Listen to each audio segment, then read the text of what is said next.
All right, so we're going to look here at Theorem 5.21 from the text, and it just says z squared equals w has a solution. Um, and let's kind of take a look at the proof, and I'll write some things down here. So the first part is case one is that b equals 0. So let me go here. So we're theorem 5.21, we have a solution, and we're going to say, well, let's let w equal a plus ib. In case 1, b equals 0.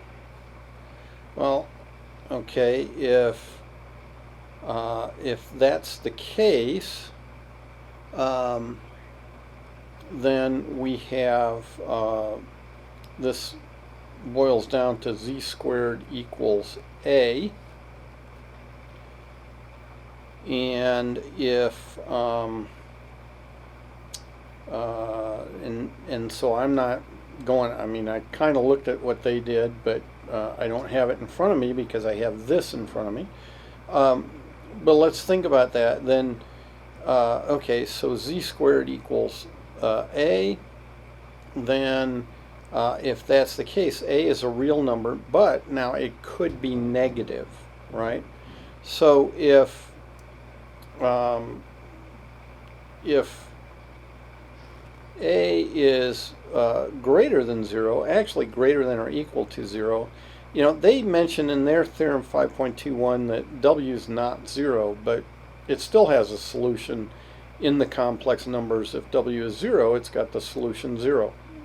So I'm not sure why they state the solution the way they do, but so if a is, you know, greater than or equal to 0, not a problem, right? We have z is plus or minus the square root of a, and so there we go. We've got those two possible solutions. Now, if a is less than 0, though, then we can let a equal. Now let's think about what happens here, right? If I go with the square root of a times I, then what happens when I square this thing, right? If I go to try to square this thing, I will get negative, let's see, negative, it looks like a, I'm trying to think of how to say it to y'all, it looks like you get this, but actually we have some stuff wrong here, right? If you just go to square root of a times I, that can't be right because the square root of a in real terms is not defined, okay? So we have to be more careful than that. We're going to say, oh, that's the square root of the absolute value of a. Okay, now that we can take a square root of, and it'll be a positive number. Now we put I in there, and then we'll go with a plus or minus, and we're good, right? Because now if I take z squared, in this case, you know, it's pretty obvious what happens up here, but if I take this case, then let's take the positive one. I get the square root of the absolute value of a squared, and so that's the absolute value of a times negative 1. But a is a negative number, and so the absolute value of a times negative 1 is indeed a. And then the same sort of thing happens with the negative. Okay, so those are the possibilities when b equals 0. Let's go back to the textbook. And and so if they say here, the square root of a is a solution if a is positive, and then while if a is negative, so they say, I hadn't really noticed this, but they say it's I times the square root of negative a is a solution. But the problem is, if you write it that way, what the heck does that mean, right? And so if you write this,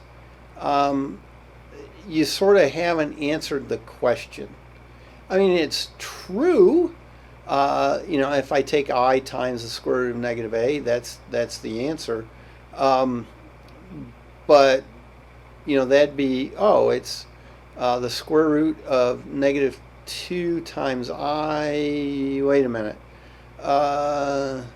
No, actually, see, so this is a problem here, and so let's go back and look at what we have here. The solution is I have to take this, the square root of the absolute value of a. So, if I'm asking, what's something like z squared equals negative 2, then the answer to that is that z is plus or minus not I times the square root of negative 2, but I times, and I'll put the I last, but plus or minus the square root of 2, and then times I.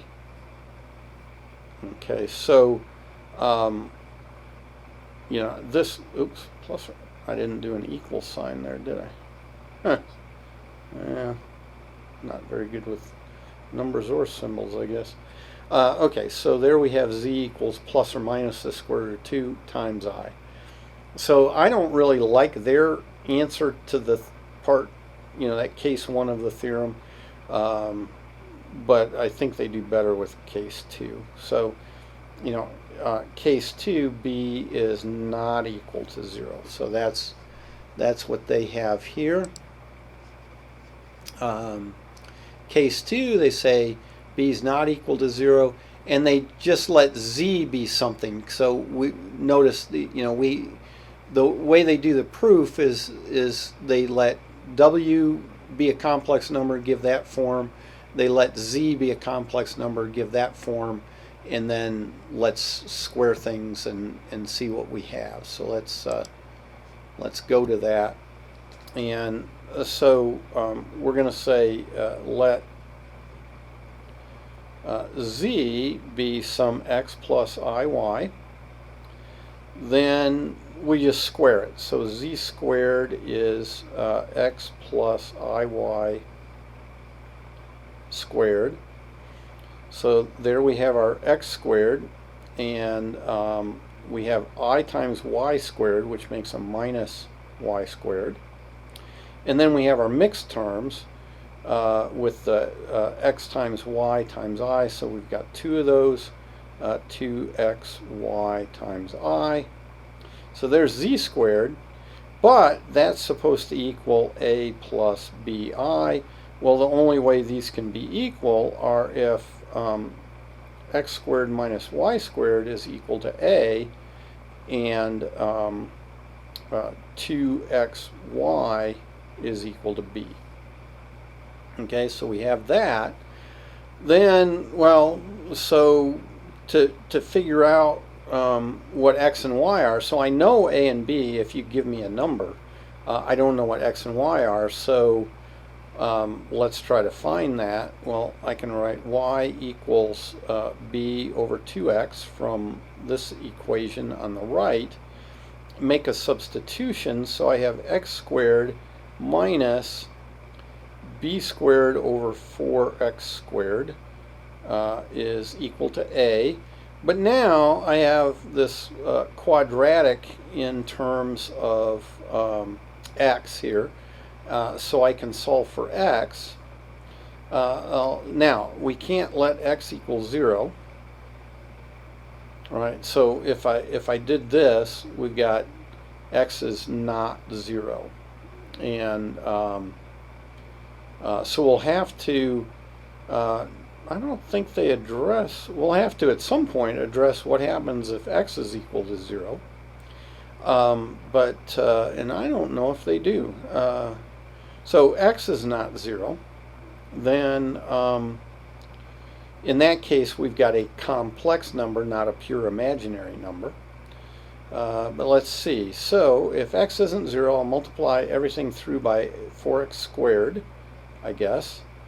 And so that would be 4x to the 4th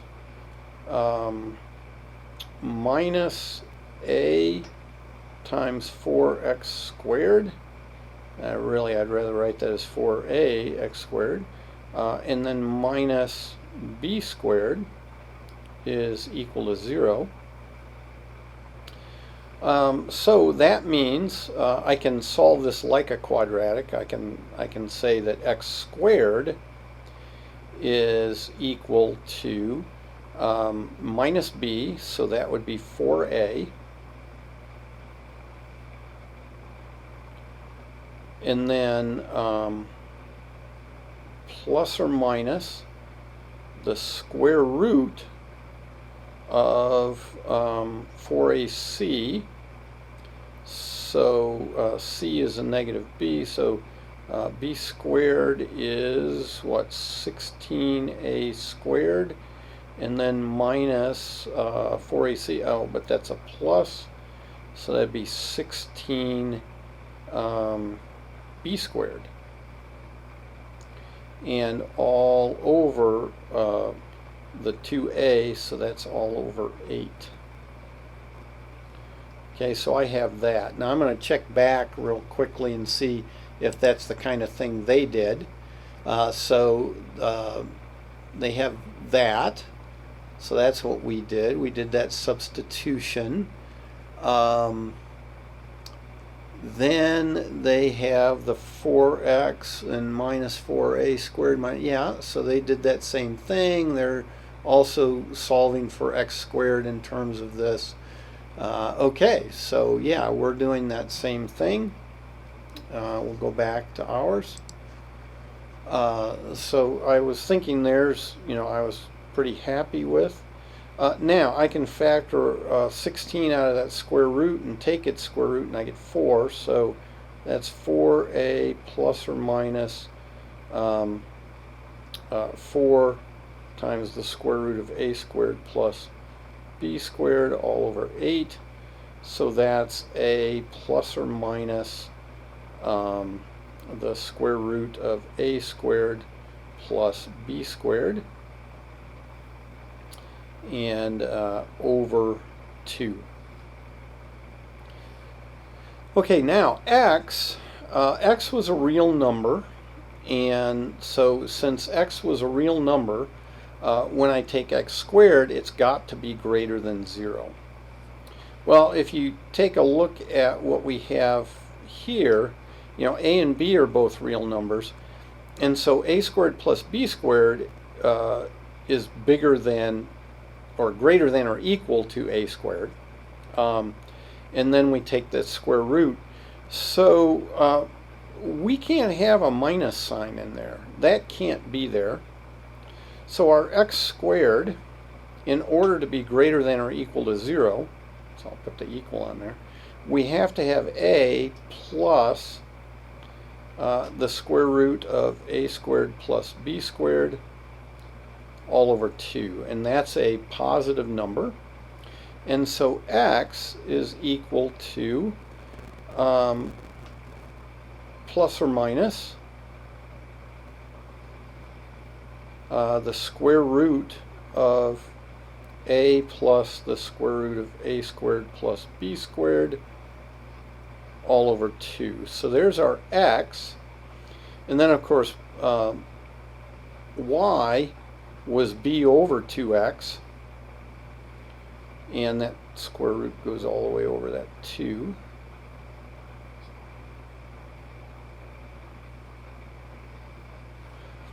Okay, so, and then y is the b over 2x, and so y would then go with whatever we have for x here. All right, we have b over 2 times our choice of plus or minus the square root. So this is a choice here. This is multiplication, probably horrible notation here. But plus the square root of a squared plus b squared all over 2, like that. Okay, now let's go back and check, see if that's what they said. So they said x was plus or minus, yes, that's the same thing we have, and then they say y is determined by b. So real quick, we'll look at their example here. They say, well, let's do z squared equals 1 plus I. This implies that our a is equal to 1 and b is equal to 1. And so according to this, then our x is going to be plus or minus the square root of 1 plus the square root of 1 squared plus 1 squared all over 2.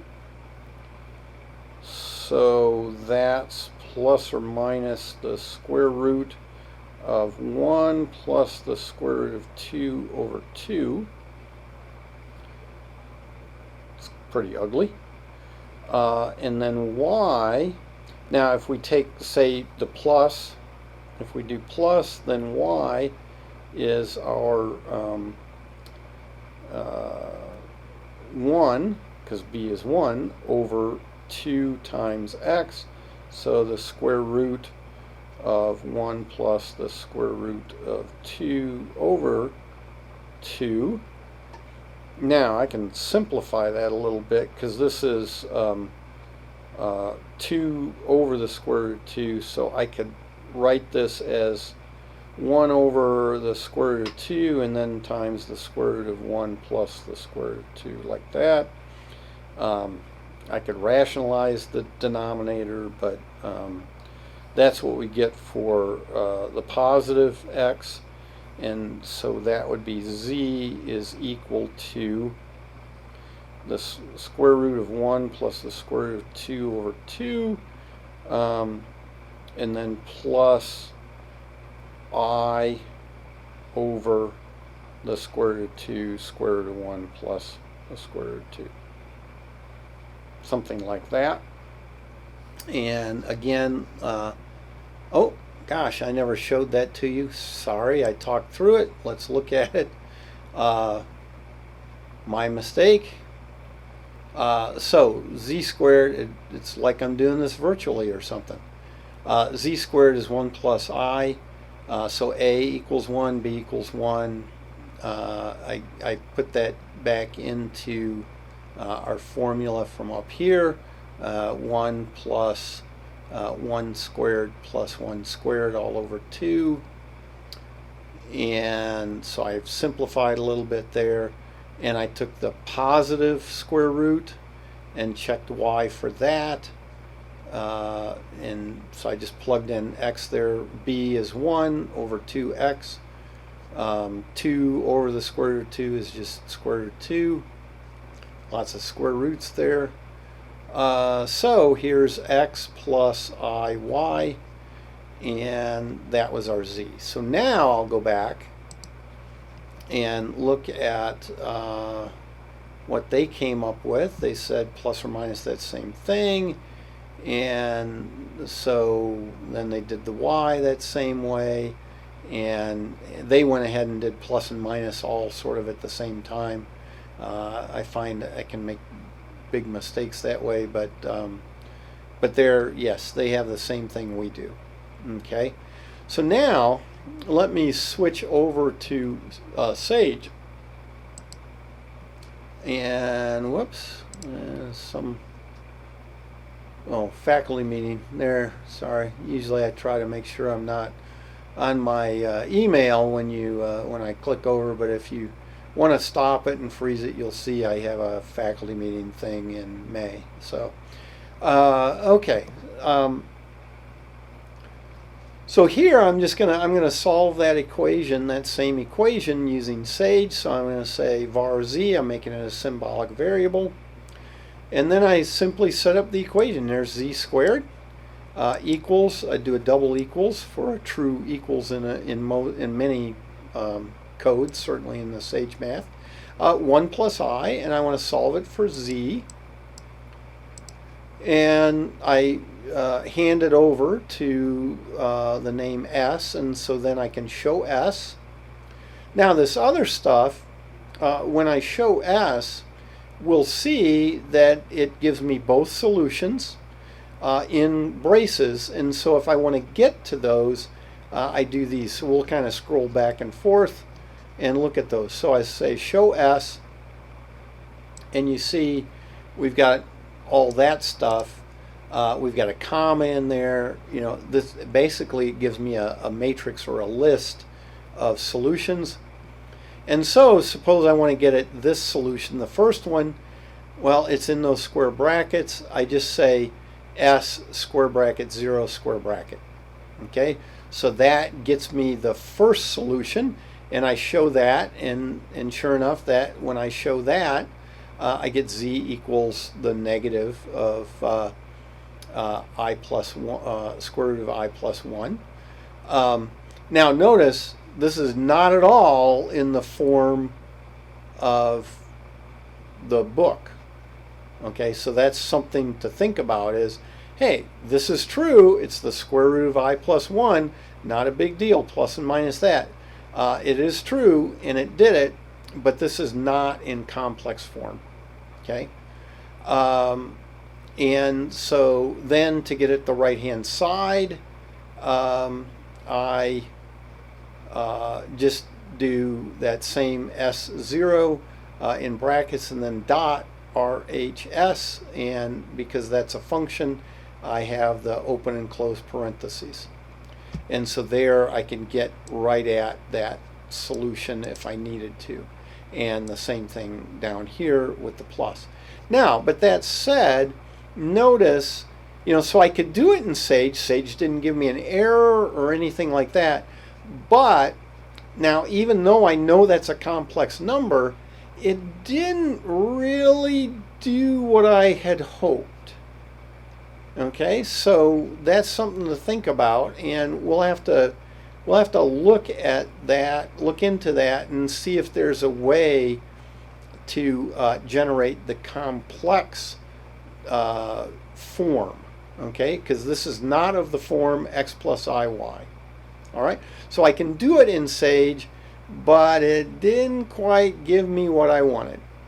All right, so that is theorem 5.2.1.